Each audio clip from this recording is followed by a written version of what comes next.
So weighted arithmetic mean.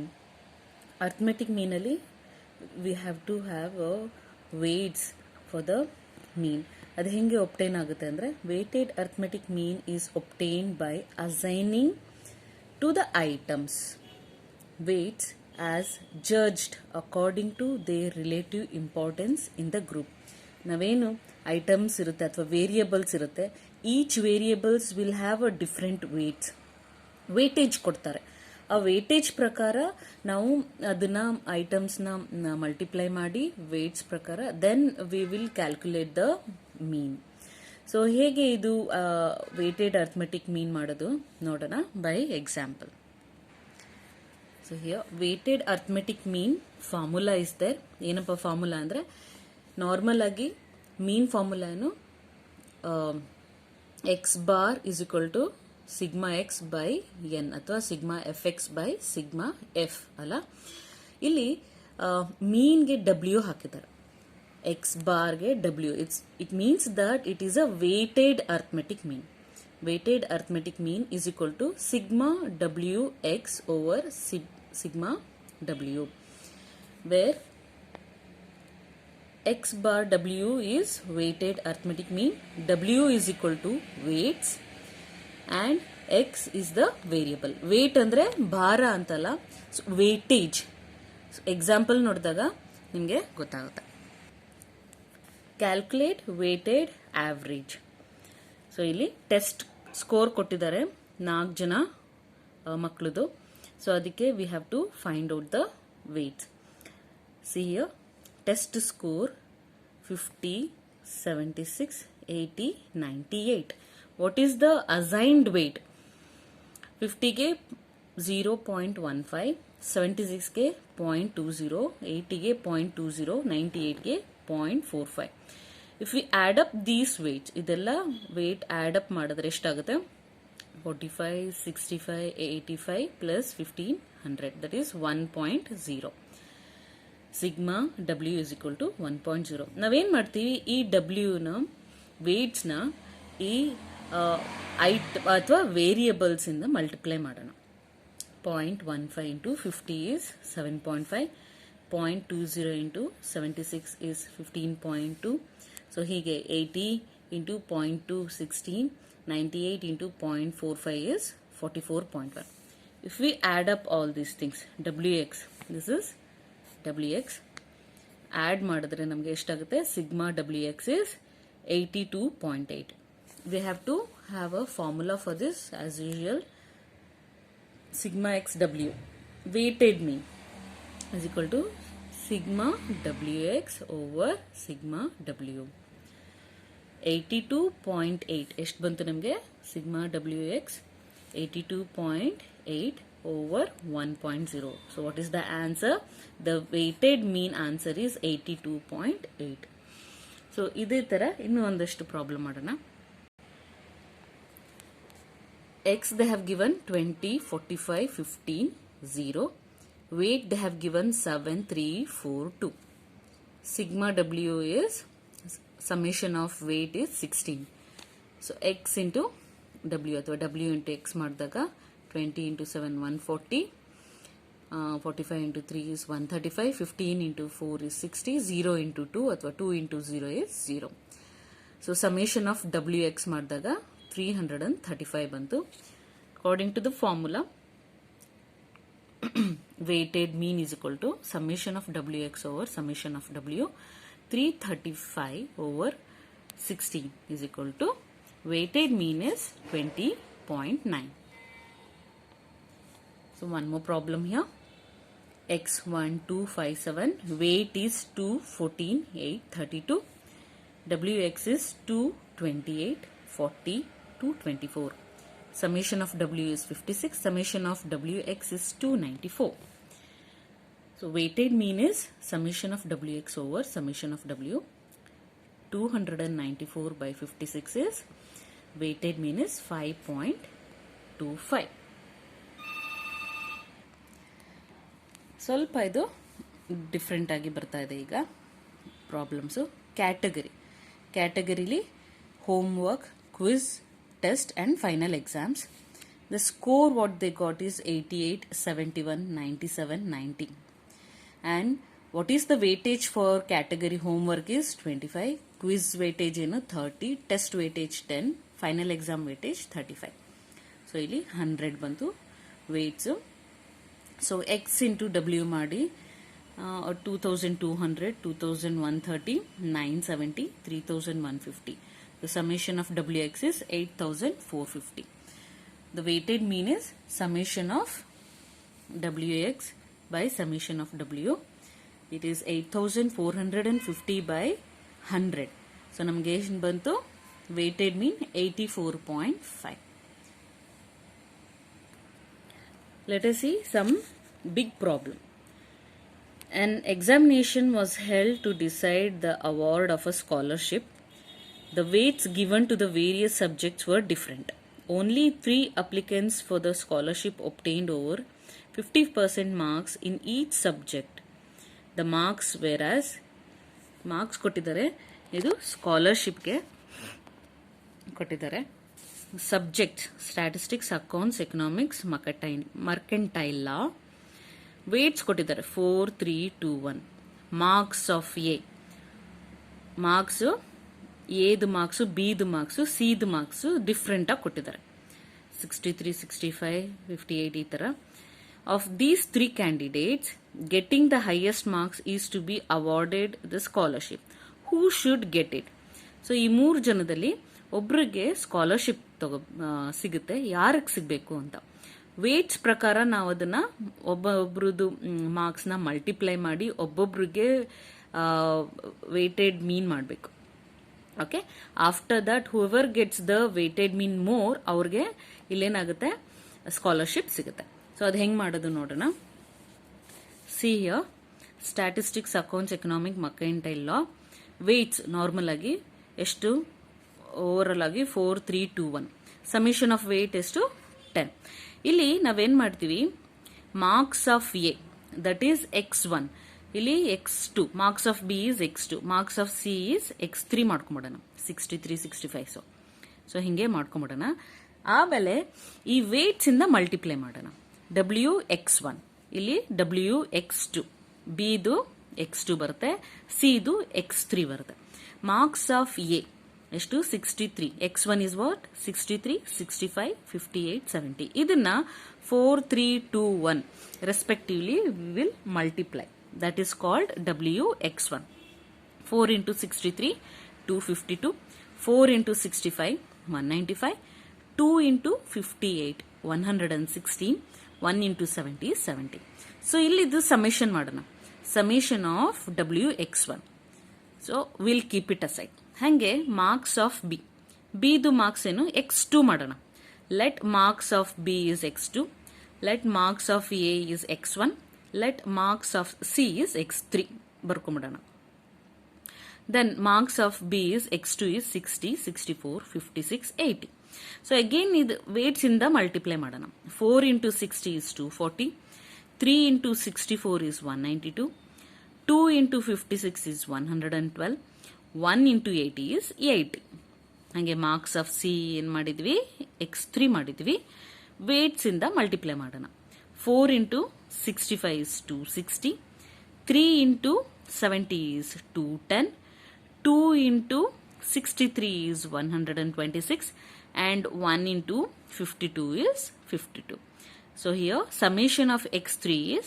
648 let us find out the mean here weighted mean for A that is summation of wx1 over summation of w 633 by 10 63.3 marks is the weighted mean for A weighted mean for B that is summation of wx2 over summation of w 624 divided by 10 is 62.4 is the weighted mean for B weighted mean for C is summation of wx3 over summation of w is equal to 648 by 10 that is 64.8 marks. The weighted mean of C is the highest alla 64.8 is highest than 63.3 as well as 62.4. Therefore the weighted mean of C is highest. Hence, he is entitled for scholarship. ಇಷ್ಟು ಬರೆದ್ರೆ the whole marks you'll get. So ಇಲ್ಲಿ ತನಕ ನಾವು weighted ಮೀನ್ ನೋಡಿದ್ವಿ. Next category is combined arithmetic ಮೀನ್ ಅಥವಾ grouped ಮೀನ್ ಅಂತ ಹೇಳ್ತೀವಿ. If the means of 2 or more components of a group or different sample from the same universe along with their numbers are known. Different group ಒಂದೇ ಥರದ category, ಅದನ್ನ combined ಆಗಿ ನಾವು ಇಲ್ಲಿ ನಾವೇನು ಹೇಳ್ತೀವಿ, ಕಂಬೈನ್ಡ್ ಮೀನ್ ಅಂತ ಮಾಡ್ತೀವಿ. What is the formula for that? Combined mean is equal to n1 mean for 1 that is x bar 1 plus n2 x bar 2 plus n3 x bar 3 ಹಿಂಗೆ ಕಂಟಿನ್ಯೂ ಆಗುತ್ತೆ. ಎಷ್ಟು ಐಟಮ್ಸ್ ಇರುತ್ತೆ, ಎಷ್ಟು ಗ್ರೂಪ್ ಇರುತ್ತೆ ಅಲ್ಲಿ ತನಕ over n1 plus n2 plus n3 ಎಷ್ಟು ಗ್ರೂಪ್ದು n ಇರುತ್ತೆ ಅದನ್ನು ಇಲ್ಲಿ ನಾವು ಆ್ಯಡ್ ಮಾಡ್ತೀವಿ. Let us have some of the examples here. See, an analysis of the monthly wages paid to workers in 2 firms A and B belong to same industry given in the following. That is, number of wage earners in firm A is 586, in firm B is 648. Average monthly wage, this is average, that is already they have done the mean for 586 people, that is 52.5 rupees. Same 648ಗೆ ಮೀನ್ ಕಂಡು ಹಿಡಿದಿದ್ದಾರೆ, that is 47.5. So ಇದು ಈ ಮೀನ್ ಇದೆ, ಈ ಮೀನ್ ಇದೆ, this is 2 different groups, ಅದಕ್ಕೆ ಮೀನ್ ಕಂಡು ಹಿಡಿದಿದ್ದಾರೆ. ಸೊ ನಾವು ಇದು ಎರಡಕ್ಕೂ ಸೇರಿ ಕಂಬೈನ್ ಆಗಿ ಮೀನ್ ಕಂಡು ಹಿಡಬೇಕು, that is what combined arithmetic mean. So we have only 2 elements, this one and this one, second. So we'll do the formula for the combined mean. Find the average monthly wage. Combined mean wage in the 2 firm would be mean of 1 2. This is 1. This is not 12, okay? Mean of 1 2. If it is 3 items, then 1 2 3 hang barta ito. So n1 mean, this is n1 and mean for the particular first category, and this is the second one n2, and this is the mean 2 divided by n1 plus n2. Illide nodi, n1 and n2 the number of items in the 2 series. These two the items, x1 x bar 1 and x bar 2 the mean of 2 series respectively. X bar 1 2 the combined mean of 2 series. So illenide in the given problem, n1 is, this is first one, this is 586, x bar 1 is 52.5. in the same way n2 is 648 and x bar 2 is 47.5. let us do the combined mean. So combined mean by substituting all the values, n1 into x bar 1 plus n2 into x bar 2 over n1 plus n2. So 61,545, 61,545 over 1,234. So what is the combined mean? 49.5. In the same way, we will find out one more problem here. For a group of 50 male workers, the mean of their monthly wages is rupees 6,300. See here, 50 male workers ಗೆ mean calculate ಮಾಡಿದ್ದಾರೆ. So this is n1. n1 is 50, x bar 1 is 6,300. For the group of 40 female workers, there is mean of 5,400 rupees. So n2 is 40, x bar 2 is 5,400. So calculate the average monthly wages of combined workers. Combined mean is ಇಲ್ಲಿ ಎರಡೇ ಇರೋದು 1 and 2. ಹಾಗಾಗಿ combined mean, that is x bar 1 2 is equal to n1 x bar 1 plus n2 x bar 2 over n1 plus n2. So 50 into 6,300 plus 40 into 5,400 over 50 plus 40. That is 3,15,000 plus 2,16,000 over 90. 5,31,000 divided by 90 is equal to 5,900 is what?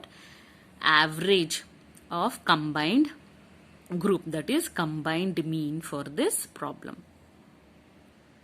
Let us do one more problem. The mean marks obtained by 90 students are 59. and there are 40 girl students. If the mean marks of girl students are 64, obtain the mean marks of boy students. The mean marks obtained total 90 students. Total 90 students combined mean ಕೊಟ್ಬಿಟ್ಟಿದ್ದಾರೆ. Okay, combined mean how many? 59. Okay. So number of girls is N1 is 40. Number of boys is 50. See, girls 40 ಆದ್ರೆ total ಎಷ್ಟು ಜನ? 90 ಎಷ್ಟು? 50 members are boys. Okay. The mean is 59. The mean mark of girl is N1. Let the mean marks of boys. We don't know. We have to find out. So ಇಲ್ಲಿ ಏನು ಮಾಡಿದ್ದಾರೆ? x bar 1 2 value ಕೊಟ್ಬಿಟ್ಟಿದ್ದಾರೆ. This is a combined mean total and combined mean x bar 1 2 ಎಷ್ಟು? 59 ಕೊಟ್ಬಿಟ್ಟಿದ್ದಾರೆ. We have to find out the boys number ಗೊತ್ತು. We need to find out the mean. So 59 they have given. N1 40, x bar 1 ಎಷ್ಟು?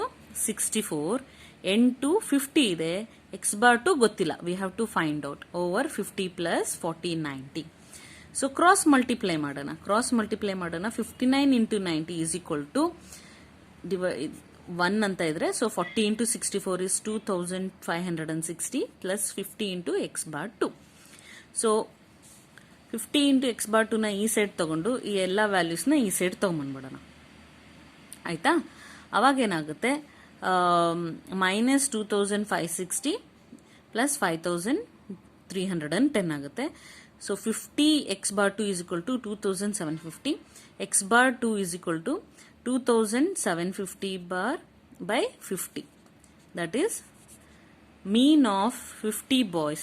50 boys mean is equal to 55. Mean marks of boys x bar 2 is equal to 55. Hope you understood.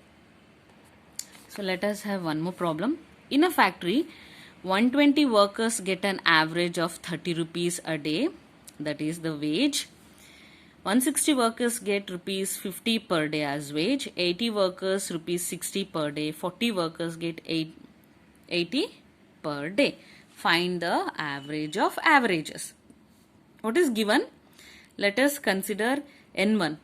N1 is 120. For that mean is x bar 1 is 30. N2 160. Mean is 50. N3 80.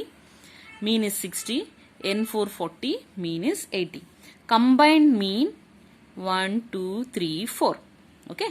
Combined mean 1 2 3 4 is equal to N1 x bar 1 plus N2 x bar 2 plus N3 x bar 3 plus N4 x bar 4 divided by N1 plus N2 plus N3 plus N4. So substitute ಮಾಡೋಣ ಎಲ್ಲ values. 120 into 30, 160 into 50, 80 into 60, 40 into 80 by 120 plus 160 plus 80 plus 40. That is 3600 plus 8000 plus 4800 plus 3200 over 400. 19600 by 400. The average or combined mean came to 49. See one more problem here. Find the average number of children per family for the two subgroups separately as well as for the distribution as a whole. Okay, see here group 1 and group 2. Group 1 ಏನು discrete series, group 2 is continuous series ಕೊಟ್ಟಿದ್ದಾರೆ. ಈ discrete series ದು mean calculate ಮಾಡಬೇಕು, ಈ continuous series ದು mean calculate ಮಾಡಬೇಕು. ಇದಕ್ಕೇನು formula? summation of fx over summation of n. Number of families is 160. So ಇಲ್ಲೇನು ಮಾಡ್ತೀವಿ? This is x and this is f. fx ಮಾಡ್ತೀವಿ. fx bar over sigma f. ಅದನ್ನ ನಾವು n ಅಂತ ಮಾಡಿದ್ದಾರೆ. ಸದ್ಯಕ್ಕೆ n ಅಂತ ಮಾಡಿದರೆ ಬಿಕಾಸ್ ನಾವು ಕಂಬೈನ್ಡ್ ಸೀರೀಸ್ ಅಲ್ಲಿ ಮಾಡ್ತೀವಿ. You can do first mean calculate ಮಾಡ್ಬಿಡೋಣ. Sigma f X by sigma f ಅಂತ ಮಾಡಿಕೊಂಡು once you get the mean For first series, it is 1.8125. For second group series, middle point, ಇದು middle value ಕಂಡು ಹಿಡಿದು ಅದನ್ನ x ಅಂದು x ಇಂದ f ನ ಮೈನಸ್ ಮಲ್ಟಿಪ್ಲೈ ಮಾಡಿ ಕಂಡು ಹಿಡಿದಿದ್ದು 6.1 will be the mean for the continuous series. Okay, you find out according to the normal procedures. That is sigma fx bar sigma f ಮಾಡಿ ಕ್ಯಾಲ್ಕುಲೇಟ್ ಮಾಡಿ.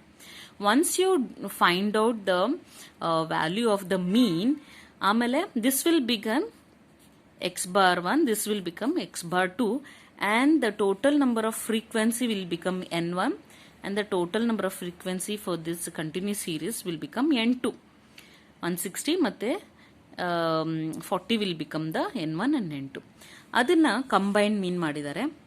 x bar n1 into x bar 1 plus n2 into x bar 2 over n1 plus n2.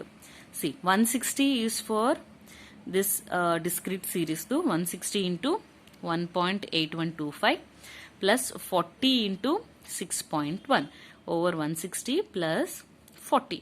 ಹಾಗಾಗಿ ಏನ್ value ಬರುತ್ತೆ 290 plus 244 over 200, that is 534 divided by 200. So combined mean is 2.67.